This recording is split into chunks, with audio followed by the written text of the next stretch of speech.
We have that Oyo State Government has approved the conversion of 551 serving officers into various desired sub-offices and offices or cadres in the civil public service of the state. This was made known by the chairman of the State Civil Service Commission, Kamoru Aderibiwe, in a statement by the Commissioner for Information and Orientation, Dotun Oyolade in Ibadan, the state capital, on Sunday. He said the government settled for the 551 officers and the selection was rigorous and competitive. I believe these recruitment and conversion exercises are game changers for the state civil service. The conversion is to strengthen the service and ensure better outputs by workers. It will be recorded that the state government just concluded computer-based tests for about 15,000 applicants, jostling on for new appointments into about 66 state cadres in the state civil and public services. The chairman noted that the health sector was a major beneficiary in the conversion exercise, with 85 nursing superintendents becoming nursing officers as well as other cadres in the health sector. Please, quickly, I would love to get your thoughts about the decision from the Oyo State Government. Do you think this is actually a right choice that he has made? Well, I think I'm going to draw a kind of distinction.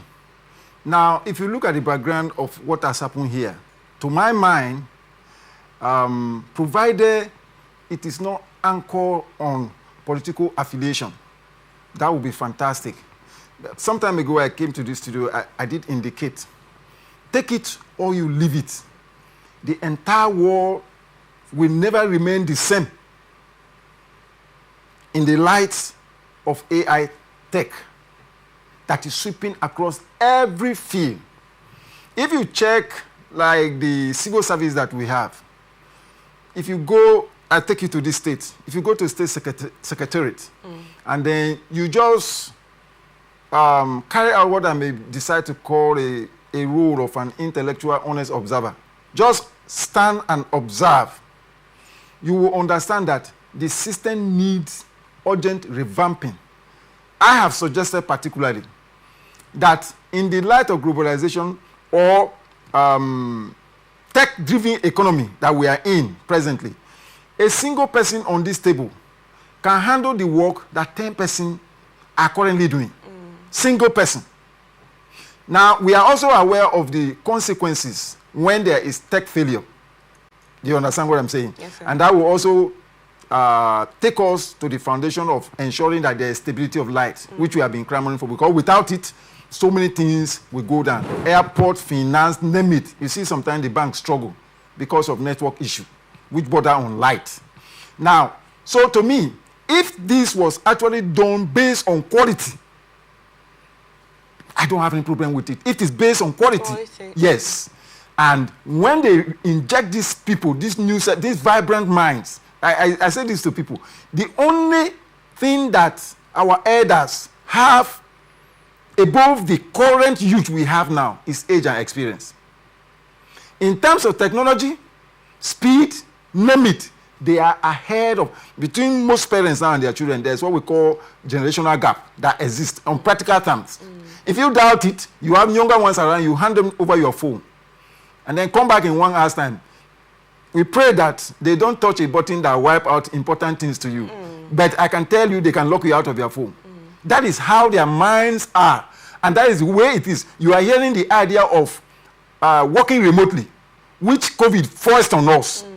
These are the realities. Young people, you talk about robotics and the rest of them. These young people, they have open minds. They can work across board, network, and do so many things. So I want to believe that it is made in good faith. When I was reading this, I was somehow afraid. I thought it was like what happened in River State some time ago when they recruited about 200,000 essays, and they were being paid 220,000 naira per month. A kind of political disruption and I call it encouragement of intellectual slave camps. Not that type. This is aimed at giving speed and proper direction and drive to the civil service. So it's going to be a very fantastic one. And we do hope that these people who are existing will be able to understudy these young ones or the new persons that are coming in. And then, like you rightly have there, I think health is the one that has the largest chunk. Yes. Health is everything. If you doubt, you visit the hospital, you know that health is everything. That's just the best I can say about it. So such should be encouraged, and we are expecting that more should be done. And government should also take a step further by offering what I call voluntary retirement. There's nobody outside God that is richer than the government. Government can set up platforms, build housing estates, and give opportunity to these elderly ones. Most of them will resign, and then they will pay them some money, and then bring in vibrant hands, and then give them house. That will help to sanitize the system and make things up to speed, and a lot of changes will come in. Okay, Barrister, I want to redress.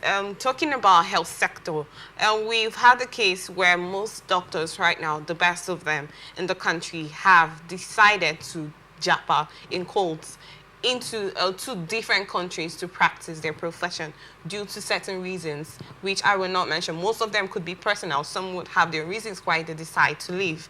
Do you think with those conversion that Oyo State Government has done, do you think it can retain the servants, the civil servants in the country, especially in the health sector, after some period of time? Do you think they want to remain in that sector? Well, I'm very sorry to say, there's a story that was trending this week about a prominent lawyer who closed down his chambers and moved to the UK to do a mega job as cleaning. I told you last time that majority of the people that are leaving this country are forced on economic exile. There are, like, I will give you one very sad revelation. This is one thing that is going on, with the Brexit that took place and UK left European Union. This is my own personal analysis. When they left European Union, the UK is now grappling with the realities. It's like a lady who joked with his marriage and he lost the opportunity. Even if the door is closed and she's living with other adult young ladies, she will feel naked. Yes. Now, the UK system now is strengthening its welfare sector, and it's a means they are using to get manpower for their future. They are taking children because their welfare system is so strong that you can't leave underage children in the house to go to work. If there is any report and it's confirmed, your children will be taken away from you permanently. And most Nigerian families that left this country are into that net right now that I'm talking to you. And it's so sad. And it is the government that is pushing majority of Nigerians into economic exile. I'm placing it on the corridor of those in office who don't have good intention of being in office. Do you understand it? Yes, sir. This is the problem that is going on. As I'm speaking to you here now, I made up my mind that I was not going to leave this country. But I can tell you, there's a property that I manage, and I met a young man. The young man shook his head when I was telling about rent increment. And he told me if he knew that things would get to this level, he would have left this country 2 years ago. The very company that he was working for is a foreign company. The company has closed down and left. For the first time in my life, this is the first time I'm seeing foreign companies closing and leaving Nigeria. So when you look at this, most of it, we are hoping that somebody like Trump coming into America will be able to put a stem on this movement and urging Nigerians to stay back here. Look, nobody is going to build this country for us.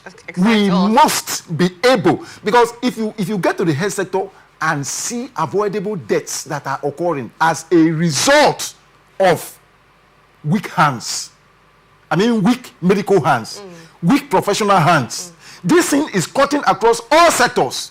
Name it, is it law? Check out what the legal system has turned to become. Yesterday I was discussing with somebody and it was as if every morning I wake up, you have to fight to remain mentally afloat. If not, you will sink. It's as bad as that. Is it surveying? Is it architecture? You have collapsed building. Nothing is working here because the moment the law fails, everything is goes down. Most of these persons, don't be surprised. They are just looking for opportunity, what to add to their CV. If they have the opportunity. And I tell people very plainly.